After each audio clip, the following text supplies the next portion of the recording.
भुट्टो साहब इलेक्शन के बाद उनको मेजॉरिटी मिल गई थी ईस्ट पाकिस्तान को, वेस्ट पाकिस्तानी लीडरशिप उस मेजॉरिटी को एक्सेप्ट करने के लिए तैयार नहीं थे जी।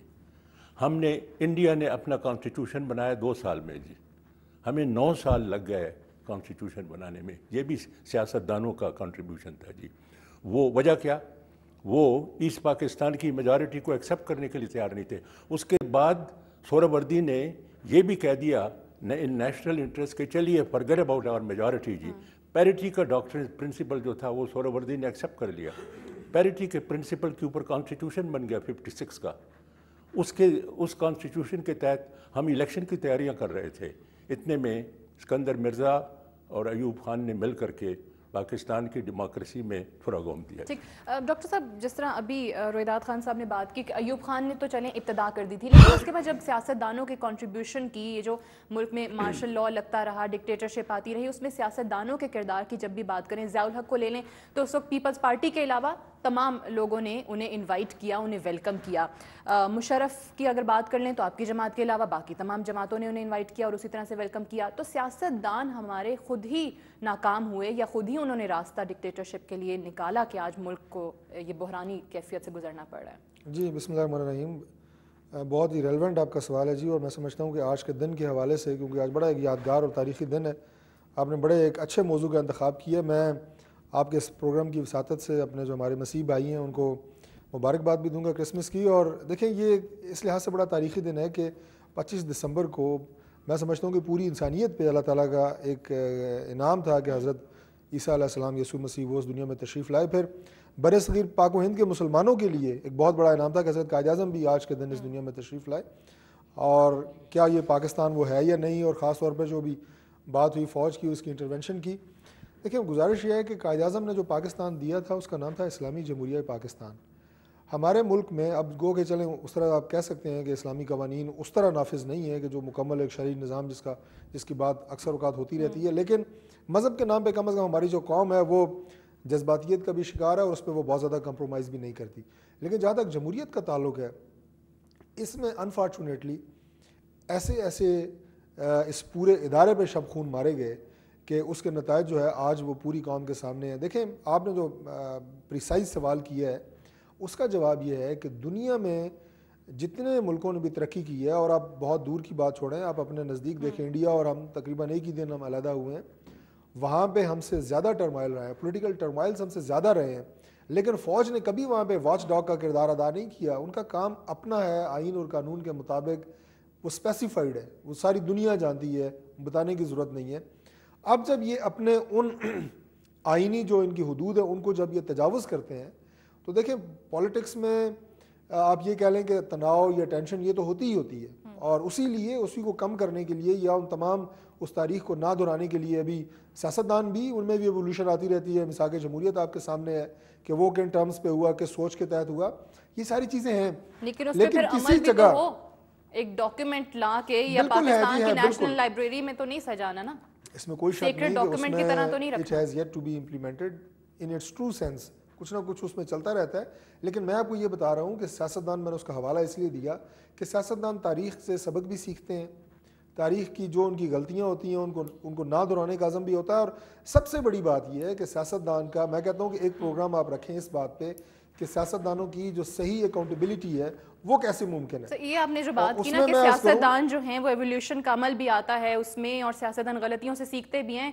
लेकिन आई हैव टू से दिस हियर कि उसमें नुकसान जो है वो तो अवाम का ही हो रहा है, जो कि इतने सालों में वो सफर करते ही आए हैं। मैं सिर्फ एक पॉइंट है इसमें जो जी please, then I have to go for a break. हाँ जी, मैं लाना चाह रहा हूँ आपको, वो ये है कि सही एहतसाब जो है सियासतदानों का वो अवाम कर सकते हैं। आप अवाम को ये मौका दें।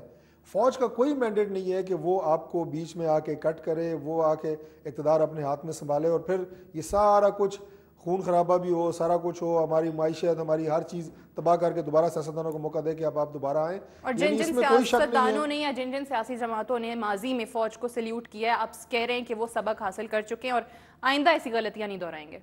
यकीनन जी, वो भी नहीं दोहराएंगे। और मैं समझता हूँ कि सबसे बड़ी बात यह है कि हमारे मुल्क ने जितना सफ़र किया, और मैं रोहिदाद खान साहब की बात से 100% इत्तफाक करता हूँ कि अब तो माशाल्लाह पूरी कौम को एजुकेशन वैसे भी मिल रही है, और बाकी मीडिया ने जो एजुकेट कर दिया है, पूरी कौम इस बात पर मुत्तफिक है कि फ़ौज का 1% भी किरदार پاکستان کی سیاست میں کسی صورت میں بھی نہیں ہے.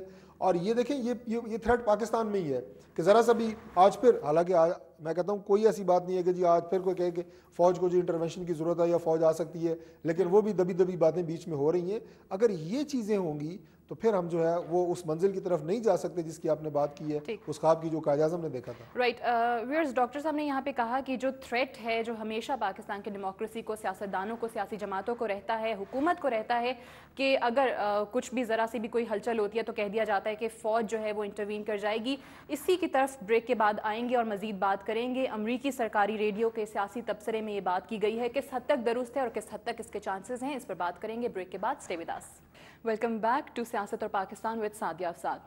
ویئرز, بریک پہ جانے سے پہلے میں آپ سے ذکر کر رہی تھی کہ امریکی سرکاری ریڈیو کا جو ایک سیاسی تبصرہ آیا ہے, ریڈیو فری لبرٹی نے اپنے ایک سیاسی تبصرے میں کہا ہے کہ امریکی کانگریس کی مالی معاونت سے یہ جو امریکی ریڈیو یہ چل رہا ہے, یہ بھی آپ کو بتاتی چلوں کہ پاکستان میں صورتحال تیزی کے ساتھ ایک اور فوجی بغاوت کی طرف بڑھ رہی ہے. فوج کو اس بار بندوقیں استعمال کرنا نہیں پڑیں گی, وہ خاموش ہے اور حکومت کے مکمل بحران میں ڈوبنے کا انتظار کر رہی ہے. آپ سمجھتی ہیں کہ یہ چیز صحیح ہے, یہ جو سروے آیا ہے, یہ جو تبصرہ کیا گیا ہے پاکستان کی اس بحرانی کیفیت کا؟ میرے خیال سے اس قسم کے کئی تبصرے ہوتے ہیں, آتے ہیں, جاتے ہیں.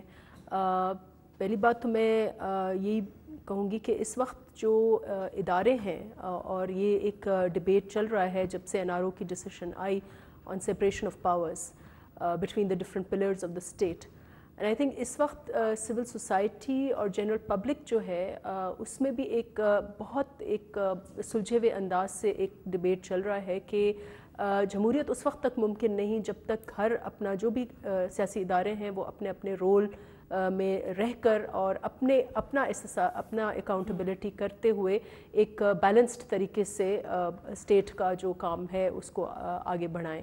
اور یہ ہیلدی ڈبیٹ ہے اور میں سمجھتی ہوں کہ اس وقت you can see it taking effect. ایک ایگزیکٹو اپنے دائرے میں رہ کر کام کرے, لیجسلیچر, اور یہ تنقیدیں بھی آ رہی ہیں, پریس سے بھی آ رہی ہیں کہ بھئی پارلیمنٹ کیوں نہیں یہ چیز اٹھاتا, یا ایگزیکٹو یہ کیوں نہیں کرتا, یا جوڈیشری نے یہ کیوں کر دیا. اور اداروں کے اپنی اپنی حدود میں رہ کر ابھی دیکھیں ہم نے یہ ایک ڈائلاگ کریں تو کنفرنٹیشن تو ہے. آج 3 لوگ ہم لوگ بیٹھے ہوئے ہیں اور تینوں, حالانکہ ہم سب کے نظریے مختلف ہیں, we may be in different political parties, لیکن سب کا ایک موقف ہے اور وہ یہ ہے کہ فوجی آمریت جو ہے یا فوج کا سیاست میں آنا ہم نے ادھر بھی ریجیکٹ کیا ہے, اور عوام اور پاکستان اس کے لیے بالکل تیار نہیں ہے. میں نہیں سمجھتی کہ اس کے لیے کوئی بھی روم ہے. ابھی میں ریدات خان صاحب کی میں بہت احترام کرتی ہوں اور I want to read his book also. میں نے ابھی کہا میں نے پڑھا نہیں ہے, اور ان کو اوبویسلی ان کو بہت ایک ایکسپیرینس ہے internal history from in side کی, لیکن تاریخ جو لکھی گئی ہے اس میں جو بنگلہ دیش ڈبیکل ہوا ہے اس میں میں نہیں سمجھتی کہ اتنی آپ سمپلسٹک انالیسس کسی بھی تاریخ کی کر سکتے ہیں کہ اس نے یہ کیا, اس نے یہ کیا, اس نے یہ کیا. یقیناً جو فال آف ڈھاکہ تھا اس میں اگر تاریخی پس منظر دیکھیں تو کئی سالوں سے بنگلہ دیش کے ساتھ ڈسکرمنیشن ہو رہی تھی, اور یہ ایک اینڈ پوائنٹ تھا. اور میں سمجھتی کہ اس وقت تاریخ نے اتنا فارورڈ چلی گئی تھی کہ کسی بھی کے لیے شاید یہ ممکن اس وقت نہ ہوتا. ایوری بڈی ٹرائیڈ کہ بیسٹ کے تھرو نیگوسیٹڈ ایک سیٹلمنٹ ہو, لیکن by that time things probably had move too far. اور اس میں یہ بلیم ڈالنا کہ یہ یس ہم اگر کسی کو دیں بلیم تو انہی عناصر کو دیں گے جو اتنے سال پاور میں رہے, اور وہ جنرلی ملٹری ڈکٹیٹر ہی رہے, ایوب خان ہو یا یحییٰ خان ہو, ان کی صورت میں کہہ سکتی ہوں. لیکن بات وہی کی جاتی ہے نا کہ سیاستدانوں نے وہاں پہ ڈیلیور نہیں کر کے دکھایا. ایک اور بات اور ابھی بھی وہی کنفرنٹیشن ہمیں اداروں کے درمیان نظر آ رہی ہے. میرے خیال سے اس وقت نہیں ہے. اس وقت وہ اس میں ایک الرٹنس ہے.